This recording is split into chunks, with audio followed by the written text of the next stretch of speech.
práctico de laboratorio. Esa es una cuestión así administrativa que he decidido para que no genere algún problema no haber tenido esas clases. La parte de Snell, la parte de refracción, yo la voy a evaluar de acuerdo al trabajo práctico de laboratorio. Entonces, la parte de óptica que voy a tomar en el parcial va a ser la de lentes y espejos, que es la que empezamos a ver hoy. Respecto al trabajo práctico de laboratorio, le voy a extender una semana, es decir, vamos a tomar 15 días a partir de esta clase, y a partir de esta clase, 2 semanas para que puedan entregar el trabajo práctico. Yo le subí en la pestaña donde hablo donde está todo lo del TPL, le subí un ejemplo, no sé si me acuerdo del año pasado o del anteaño. Ahí está el ejemplo de la parte de óptica, como para que ustedes vean la estructura del informe, no es para que lo copien y lo peguen, sino para que vean la estructura del informe, cómo es que se mide la refracción y cuáles son los cálculos que tienen que hacer. Pero recuerden que en este caso ustedes van a formar un grupo y cada uno individualmente va a hacer una medición.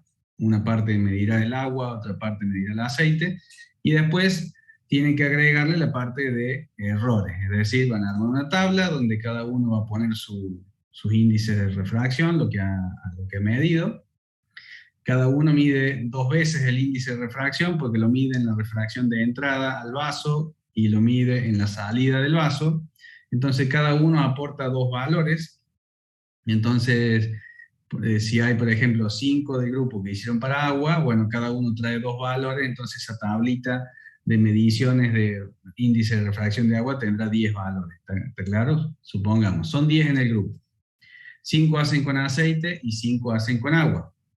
Cada uno va a traer 2 mediciones, porque cuando mida la refracción de entrada del rayo de afuera a adentro del vaso, tiene una refracción, y cuando el rayo sale del vaso, sale afuera, tiene otra refracción. Entonces cada uno va a tener dentro de sus cálculos medido el índice de refracción 2 veces. Entonces son 10 en el grupo, 5 para agua, 5 para aceite. Cada uno de esos 5 va a tener 2 mediciones, entonces vamos a tener una tablita con 10 mediciones de agua y 10 mediciones de aceite, como para que ustedes calculen el error medio cuadrático y después expresen correctamente el error. ¿Está bien? Eso es lo único la parte de errores, lo que le falta a ese informe que les colgué yo ahí recién, como una guía. Entonces después mírenlo, si tienen alguna pregunta, me hacen saber, no hay ninguna. No sé si tienen alguna pregunta de las clases grabadas, alguna duda, antes de arrancar.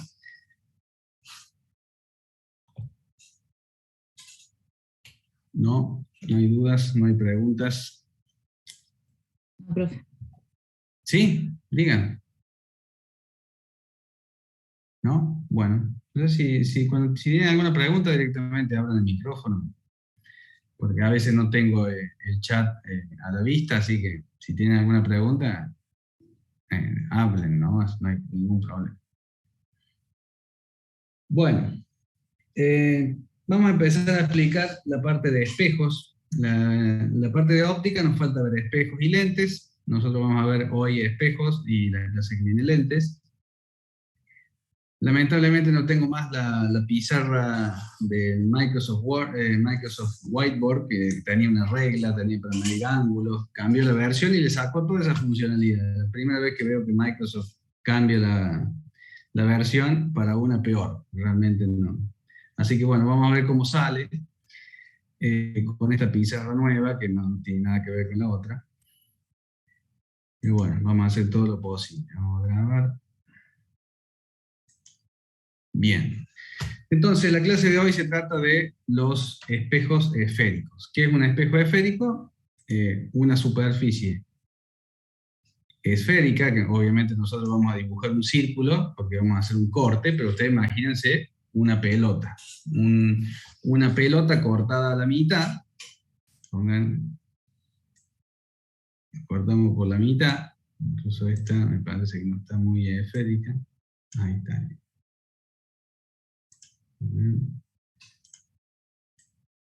Y demoró un poquito, porque dependiendo de la precisión con que uno haga el perfil circular, después un poquito mejor salen los dibujos. A ver.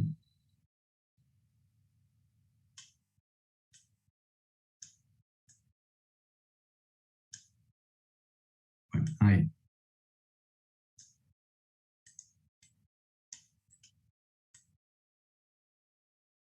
Bueno, no parece estar muy lindo eso.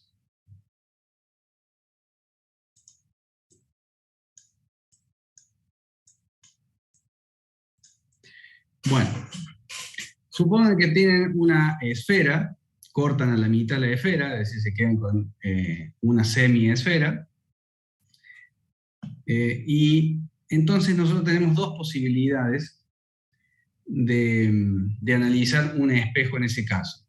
Si nosotros tenemos la parte de adentro espejada, es decir, que nos podemos poner acá al frente y reflejarnos en la parte cóncava del espejo, pasan algunas cosas.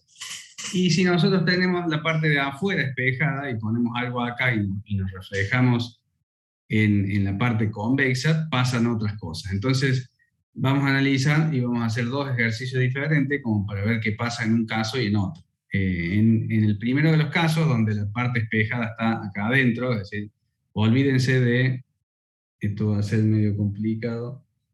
A ver, déjenme ver si puedo pegar una imagen.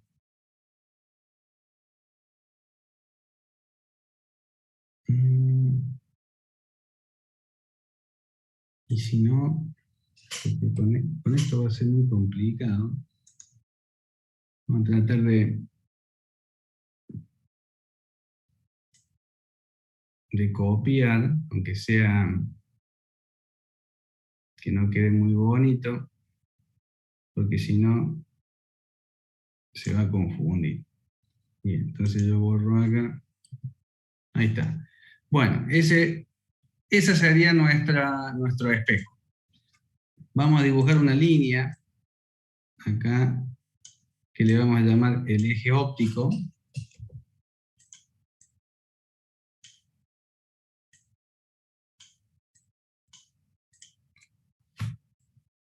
Ahí está. Entonces, vamos a analizar qué pasa cuando estamos al frente de lo que se llama un espejo cóncavo, es decir, cuando tenemos la superficie espejada del lado de adentro y ponemos algo acá al frente y se refleja eso que ponemos al frente en un espejo que tiene una superficie cóncava. ¿Y qué pasa cuando la superficie espejada es la parte de afuera? Entonces nosotros ponemos un objeto de este lado y se refleja. ¿Qué queremos conseguir tanto en los espejos como en las lentes? Queremos saber dónde se forma y de qué tipo es lo que se llama la imagen. Es decir, no el objeto real, porque ¿de qué serviría un espejo si lo que nosotros queremos ver es el objeto real que ponemos al frente? No serviría de nada. Saquemos el espejo, lo tiramos a la basura y miramos realmente directamente el objeto.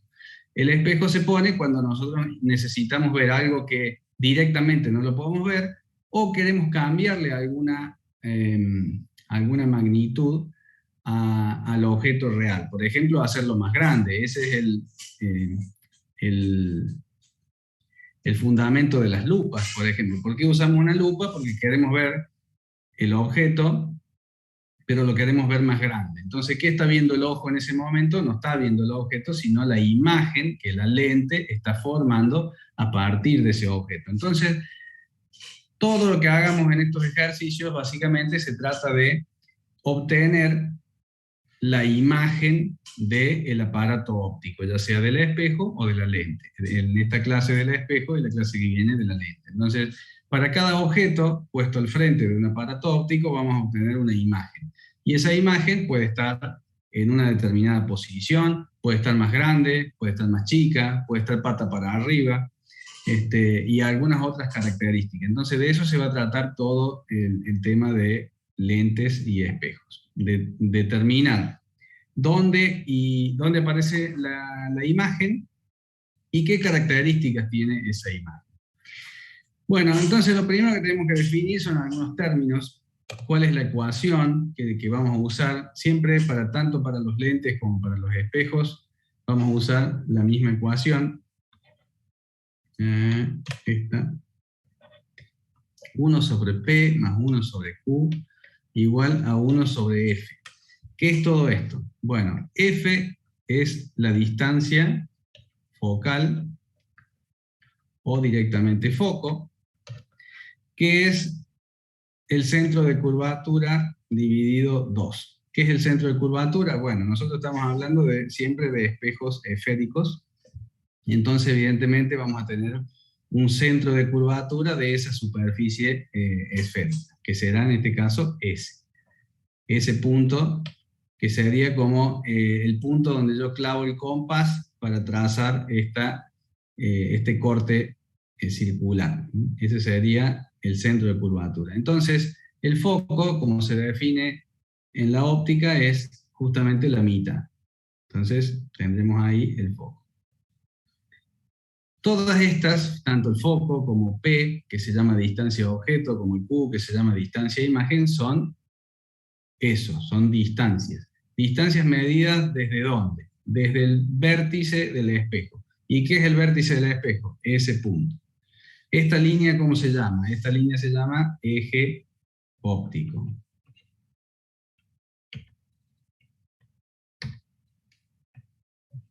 La intersección del espejo con el eje óptico se llama vértice. Entonces, las distancias, tanto la distancia focal como la distancia objeto y la distancia imagen, se miden a partir del vértice. Entonces, si yo tomo, por ejemplo, cuál es la distancia focal, voy a medir esta distancia de acá hasta acá. Entonces digo, ahí está el foco. Si el cuadrado son, no sé, 10 centímetros, supongamos que vamos a tratar de tomar estas unidades, porque antes, como les digo, tenía una regla y ahora no la tengo. 1, 2, 3, 4, 5, 6, 7, 8, 9, 10. Bueno, supongamos que estos cuadraditos, cada una de las divisiones son 1 centímetro, entonces ahí tendríamos un centro de curvatura de 20 centímetros y una distancia focal de 10. Acá puse al revés, foco es centro de curvatura dividido 2. Si el centro de curvatura son 20 centímetros, el foco serán 10 centímetros. Bien. Bueno, ahora, ¿qué es P y qué es Q? P y Q son las distancias objeto y la distancia imagen. El objeto en general, para explicar el ejercicio, lo vamos a poner de manera manual. Yo digo, voy a poner el objeto en esta posición, entonces voy a poder medir cuánta distancia hay entre el vértice y el objeto que yo pongo al frente del espejo, y voy a determinar la imagen. En algún ejercicio puede aparecer al revés, porque bueno, en el ejercicio del parcial puedo decir, se puso un objeto en alguna posición y eso derivó en una imagen de tal característica. Pero en general, la sucesión de cosas es al revés. Pongo un objeto y después determino la imagen. Más allá de que con las ecuaciones uno pueda hacer las cosas al revés. A ver, mire, por ejemplo, vamos a tomar el ejemplo del ejercicio número 3. Si bien vamos a cambiar los valores porque estamos más o menos haciendo cuentas con las divisiones que tenemos acá en esta pizarra, pero después lo único que van a tener que hacer ustedes para obtener el resultado correcto del ejercicio es simplemente cambiar los valores.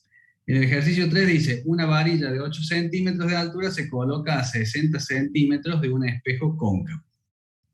Bueno, nosotros vamos a dibujar acá una línea de más o menos la mitad del cuadradito. Es decir, nosotros vamos a dibujar acá un objeto que, si este cuadradito tiene 10 centímetros, más o menos el objeto tendrá 5. Entonces, en vez de 8 centímetros, como dice el ejercicio 3, vamos a dibujarlo de 5 o 6 más o menos, un poquito más alto, ¿no? 6. Entonces, esto que está acá es la altura del objeto. La altura del objeto se simboliza con la letra H. altura del objeto. Supongamos que le puse 6 centímetros, un poquito más alto que la mitad del cuadrado. Bueno, la altura del objeto son 6 centímetros, pero la distancia objeto P es la distancia que hay desde el vértice hasta donde yo puse el objeto. Es decir, que esta es la distancia P.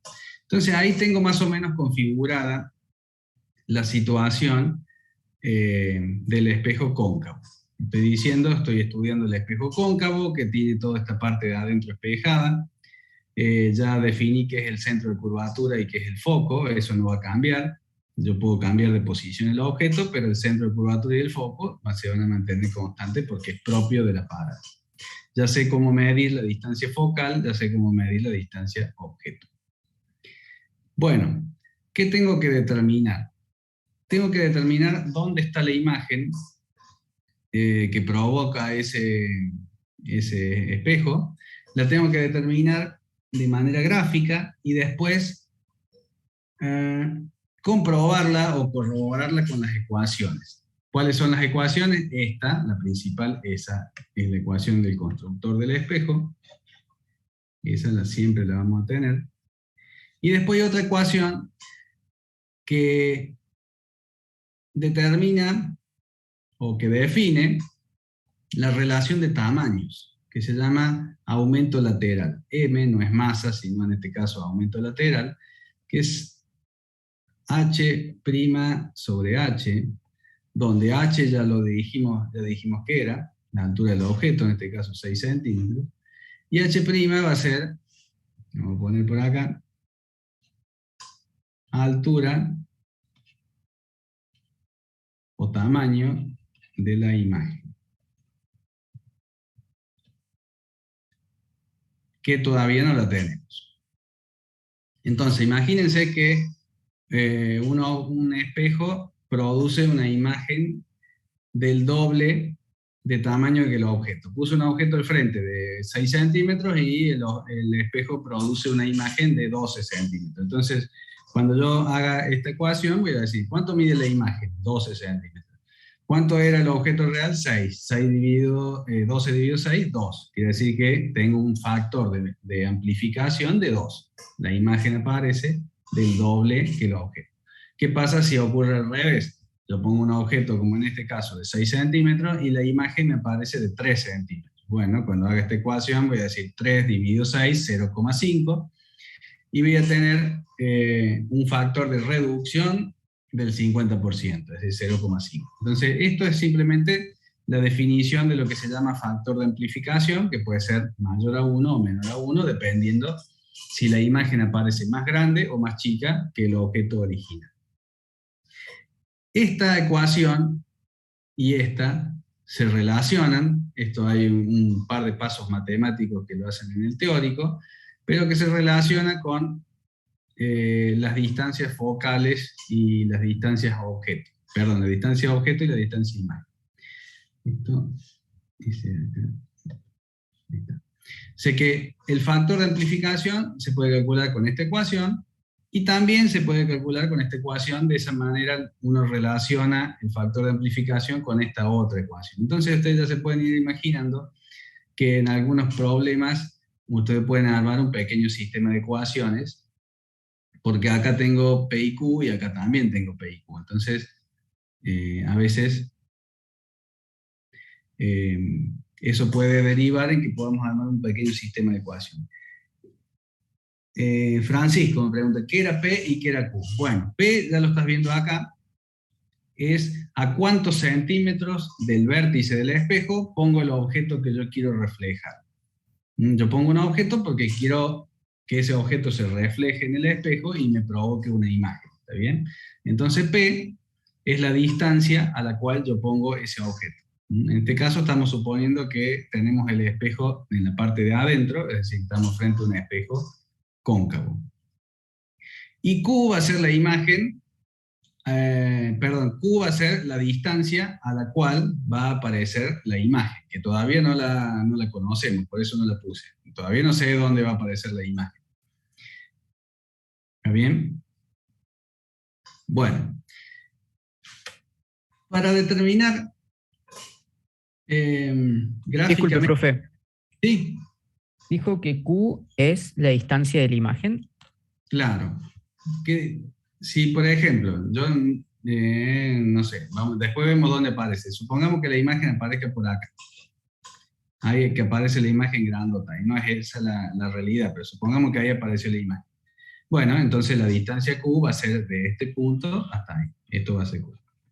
Pero esto lo estoy inventando. Primero tenemos que saber a dónde realmente va a aparecer la imagen y después ahí medimos la distancia Q.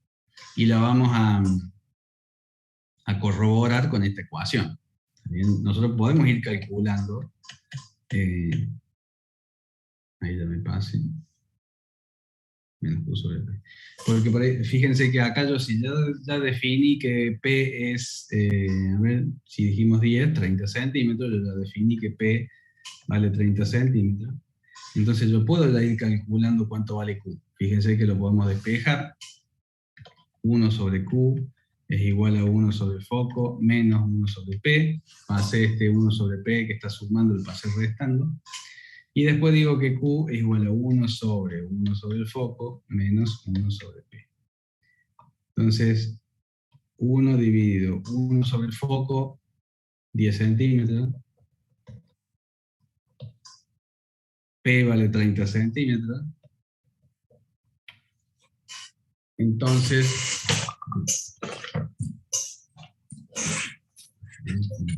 ahora por acá, 1 dividido 30, negativo, más 1 dividido 10, inverso 15. Entonces, Q vale 15. ¿Bien? Bien. Pero hay que comprobarlo. Sé que aparentemente la imagen aparecería por acá, por el medio, 10, 15. Acuérdense que esto está dibujado a mano, entonces vamos a tener bastantes imprecisiones respecto a las precisiones. Entonces, si esto lo trazan con compás, regla, transportador, va a andar perfecto. Pero nosotros acá ya Disculpe, tenemos... profe.